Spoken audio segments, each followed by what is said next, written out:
Jubilee hills ఉప ఎన్నికల corner meeting లో ప్రసంగించారు సీఎం రేవంత్ రెడ్డి. అటు మోదీకి కేసీఆర్ అండం ఉందంటూ కూడా ఆయన వ్యాఖ్యానించారు. బీఆర్ఎస్ వర్కింగ్ ప్రెసిడెంట్ కేటీఆర్ పై కూడా సీఎం రేవంత్ రెడ్డి స్పందించారు. డ్రగ్స్ పై సవాల్ విసిరితే కేటీఆర్ పారిపోయారంటూ కూడా సంచలన వ్యాఖ్యలు చేశారు. అటు కాంగ్రెస్ అంటేనే పేదల ప్రభుత్వం అని మహేష్ కుమార్ గౌడ్ కూడా చెప్పడం జరిగింది. మరోవైపు అటు ఓవైసీ సపోర్ట్ కూడా తనకు ఉంది అంటూ నవీన్ యాదవ్ మాట్లాడారు. మొత్తంగా నవీన్ యాదవ్ ను గెలిపించాలంటూ కూడా కార్నర్ మీటింగ్స్ లో అటు కాంగ్రెస్ పెద్దలు సీఎం రేవంత్ రెడ్డితో సహా పలువురు ఇన్ఛార్జ్ మంత్రులు కావచ్చు, ఎమ్మెల్యేలు కావచ్చు, అందరూ కూడా నవీన్ యాదవ్ కు మద్దతు ఇచ్చి కాంగ్రెస్ ప్రభుత్వాన్ని గెలిపించాలంటూ కూడా వ్యాఖ్యలు చేస్తున్నారు. ఇప్పటికే కాంగ్రెస్ ప్రభుత్వం అధికారంలో ఉంది. అటు జూబ్లీ హిల్స్ లో గత 10 ఏళ్లుగా కూడా ఎటువంటి అభివృద్ధి జరగలేదు. ఇప్పుడు కాంగ్రెస్ ప్రభుత్వంతో అది సాధ్యమవుతుంది. అందుకే నవీన్ యాదవ్ ను గెలిపించాలంటూ కోరుతున్నామంటూ కూడా కాంగ్రెస్ పెద్దలు చెప్పారు. మరోవైపు మంత్రులు కూడా పాల్గొన్నారు. కొండా సురేఖను కూడా మనం గమనించవచ్చు. కార్నర్ మీటింగ్ లో సీఎం రేవంత్ రెడ్డి ప్రసంగాన్ని మనం చూస్తే అటు బీఆర్ఎస్ బీజేపీ రెండు ఒకటే. బీఆర్ఎస్ సపోర్టు కారణంగానే అటు మోదీ ప్రభుత్వం గెలిచిందంటూ కూడా సంచలన వ్యాఖ్యలు చేశారు. అటు షేక్పేట ప్రజలు ఎక్కువగా ఉన్నారు. పోలింగ్ కూడా అదే విధంగా జరగాలంటూ కూడా నవీన్ యాదవ్ అభ్యర్థించిన పరిస్థితి. తన గెలిపిస్తే నిత్యం ప్రజల్లోనే ఉంటూ ప్రజల అవసరాలు తీరుస్తూ కాంగ్రెస్ పెద్దల అండదండలతోటి నిత్యం ప్రజల్లోనే ఉంటూ అన్ని సమస్యలకు పరిష్కారం చూపుతానంటూ కూడా నవీన్ యాదవ్ తన అయిన శైలిలో ఓటర్స్ను అభ్యర్థించిన పరిస్థితి. కొత్తగా నేను మీకు కొత్త ఏం కాదు అంటూ కూడా నవీన్ యాదవ్ చెప్పారు. గత 15 ఏళ్ల బంధం అంటూ కూడా నవీన్ యాదవ్ చెప్పడం జరిగింది. మొత్తంగా షేక్పేట్తో తనకున్న అనుబంధాన్ని నవీన్ యాదవ్ చెప్పారు. మరోవైపు సీఎం రేవంత్ రెడ్డి అటు కాంగ్రెస్ కు సపోర్ట్ చేయాలి, నవీన్ యాదవ్ను గెలిపించాలంటూ కూడా అప్పుడు నవీన్ యాదవ్తో సహా అజారుద్దీన్ కూడా ఇప్పుడు మంత్రిగా ఉన్నారు కాబట్టి అభివృద్ధి సాధ్యమవుతుందంటూ కూడా రేవంత్ రెడ్డి ప్రసంగించారు. బీఆర్ఎస్ బీజేపీ తప్పుడు ప్రచారం చేస్తున్నాయంటూ కూడా వ్యాఖ్యానించడం జరిగింది.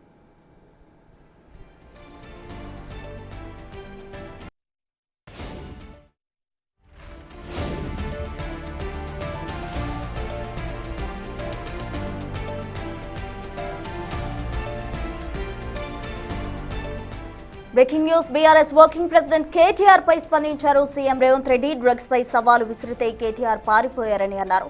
కంటోన్మెంట్ ఎన్నికలప్పుడు సవాల్ విసిరితే స్పందించలేదన్నారు. ఇప్పటికీ కంటోన్మెంట్ ఎమ్మెల్యే శ్రీ గణేష్ రెడీగా ఉన్నారు. కేటీఆర్ రాజీనామా చేయాలని డిమాండ్ చేశారు.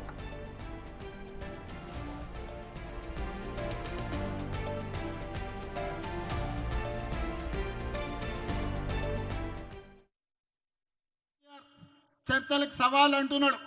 సవాలు విసరడం, పారిపోవడం నీ జాతిలోనే ఉంది.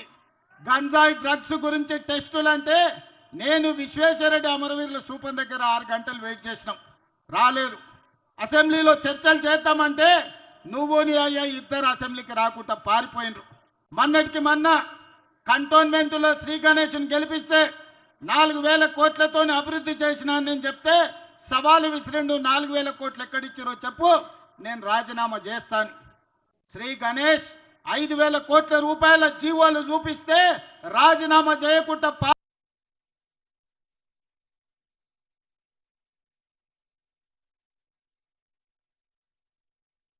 సవాలు విసరడం, పారిపోవడం నీ జాతిలోనే ఉంది. గంజాయి డ్రగ్స్ గురించి టెస్టులు అంటే నేను విశ్వేశ్వరరెడ్డి అమరవీరుల స్థూపం దగ్గర 6 గంటలు వెయిట్ చేసినాం, రాలేదు. అసెంబ్లీలో చర్చలు చేద్దామంటే నువ్వు నీ అయ్యా ఇద్దరు అసెంబ్లీకి రాకుండా పారిపోయినరు.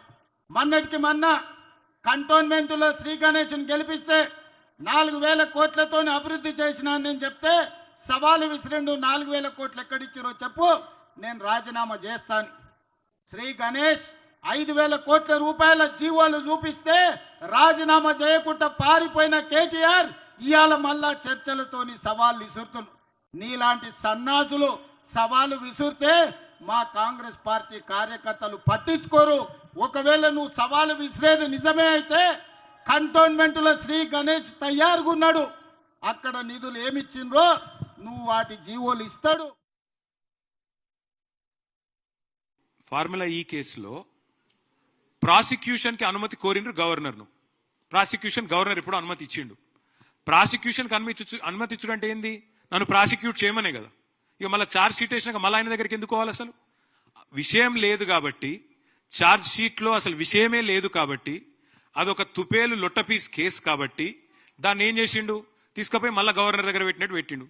దమ్ముంటే రా, అరెస్ట్ చేయి, నేను వద్దంటున్నా. ఏం చేసినో తప్పు, రా ముంగటికి రా. నేను మళ్ళీ చెప్తున్నా రేవంత్ రెడ్డి, నువ్వు మోగవను అయితే మగ పుట్టుక ఉడితే జరాగురు మగ పుట్టుక ఉడితే రేవంత్ రెడ్డి అనేటోడు నేను అడుగుతున్నా దా లైవ్ కెమెరాల ముంగట కూర్చుందాం నాకో లై డిటెక్టర్ టెస్ట్ నీకో లై డిటెక్టర్ టెస్ట్ పెట్టుకుందాం ఏసీబీ ఎంక్వైరీ నీ మీద ఉంది నా మీద ఉంది ఇద్దరం అది పెట్టుకుందాం కూర్చుందాం ఎవడు నిజాయితీ పరుడో ఎవడు దొంగనో మొత్తం దేశం చూస్తుంది దా మగవను అయితే మగ పుట్టుక ఉడితే రా అని చెప్పి రేవంత్ రెడ్డిని సవాల్ చేస్తుంది. గణేష్ కేటీఆర్ చర్చలకు సవాల్ అంటున్నాడు. సవాలు విసరడం పారిపోవడం నీ జాతిలోనే ఉంది. గంజాయి డ్రగ్స్ గురించి టెస్టులంటే నేను విశ్వేశ్వరరెడ్డి అమరవీరుల స్థూపం దగ్గర 6 గంటలు వెయిట్ చేసినాం, రాలేదు. అసెంబ్లీలో చర్చలు చేద్దామంటే నువ్వు నీ అయ్యా ఇద్దరు అసెంబ్లీకి రాకుండా పారిపోయినరు. మొన్నటికి మొన్న కంటోన్మెంట్లో శ్రీ గణేష్ని గెలిపిస్తే 4,000 కోట్లతో అభివృద్ధి చేసినా నేను చెప్తే సవాలు విసిరిండు. 4,000 కోట్లు ఎక్కడిచ్చిరో చెప్పు, నేను రాజీనామా చేస్తాను. శ్రీ గణేష్ 5,000 కోట్ల రూపాయల జీవోలు చూపిస్తే రాజీనామా చేయకుండా పారిపోయిన కేటీఆర్ ఇవాళ మళ్ళా చర్చలతోని సవాళ్ళు విసురుతున్నారు. నీలాంటి సన్నాసులు సవాలు విసురితే మా కాంగ్రెస్ పార్టీ కార్యకర్తలు పట్టించుకోరు. ఒకవేళ నువ్వు సవాలు విసిరేది నిజమే అయితే కంటోన్మెంట్లో శ్రీ గణేష్ తయారుగా ఉన్నాడు.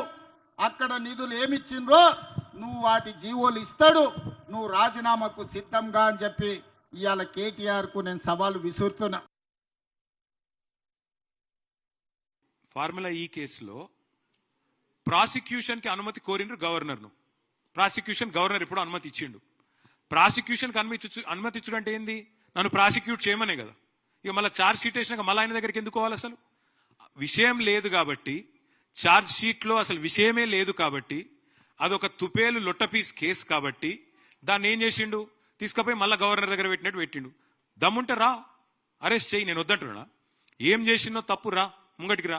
నేను మళ్ళీ చెప్తున్నా, రేవంత్ రెడ్డి నువ్వు మగవను అయితే మగ పుట్టుక ఉడితే జరాగురు మగ పుట్టుక ఉడితే రేవంత్ రెడ్డి అనేటోడు నేను అడుగుతున్నా దా లైవ్ కెమెరాల ముంగట కూర్చుందాం నాకో లై డిటెక్టర్ టెస్ట్ నీకో లై డిటెక్టర్ టెస్ట్ పెట్టుకుందాం ఏసీబీ ఎంక్వైరీ నీ మీద ఉంది నా మీద ఉంది ఇద్దరం అది పెట్టుకుందాం కూర్చుందాం ఎవడు నిజాయితీ పరుడో ఎవడు దొంగనో మొత్తం దేశం చూస్తుంది దా మగవను అయితే మగ పుట్టుక ఉడితే రా అని చెప్పి రేవంత్ రెడ్డిని సవాల్ చేస్తుంది. కేటీఆర్ చర్చలకు సవాల్ అంటున్నాడు. సవాలు విసరడం పారిపోవడం నీ జాతిలోనే ఉంది. గంజాయి డ్రగ్స్ గురించి టెస్టులంటే నేను విశ్వేశ్వరరెడ్డి అమరవీరుల స్థూపం దగ్గర 6 గంటలు వెయిట్ చేసినాం, రాలేదు. అసెంబ్లీలో చర్చలు చేద్దామంటే నువ్వు నీ అయ్యా ఇద్దరు అసెంబ్లీకి రాకుండా పారిపోయినరు. మొన్నటికి మొన్న కంటోన్మెంట్లో శ్రీ గణేష్ని గెలిపిస్తే 4,000 కోట్లతో అభివృద్ధి చేసినా నేను చెప్తే సవాలు విసిరిండు. 4,000 కోట్లు ఎక్కడిచ్చిరో చెప్పు, నేను రాజీనామా చేస్తాను. శ్రీ గణేష్ 5,000 కోట్ల రూపాయల జీవోలు చూపిస్తే రాజీనామా చేయకుండా పారిపోయిన కేటీఆర్ ఇవాళ మళ్ళా చర్చలతోని సవాళ్ళు విసురుతున్నారు. నీలాంటి సన్నాసులు సవాలు విసురితే మా కాంగ్రెస్ పార్టీ కార్యకర్తలు పట్టించుకోరు. ఒకవేళ నువ్వు సవాలు విసిరేది నిజమే అయితే కంటోన్మెంట్లో శ్రీ గణేష్ తయారుగా ఉన్నాడు. అక్కడ నిధులు ఏమిచ్చిండ్రో నువ్వు వాటి జీవోలు ఇస్తాడు, నువ్వు రాజీనామాకు సిద్ధంగా అని చెప్పి ఇవాళ కేటీఆర్కు నేను సవాలు విసురు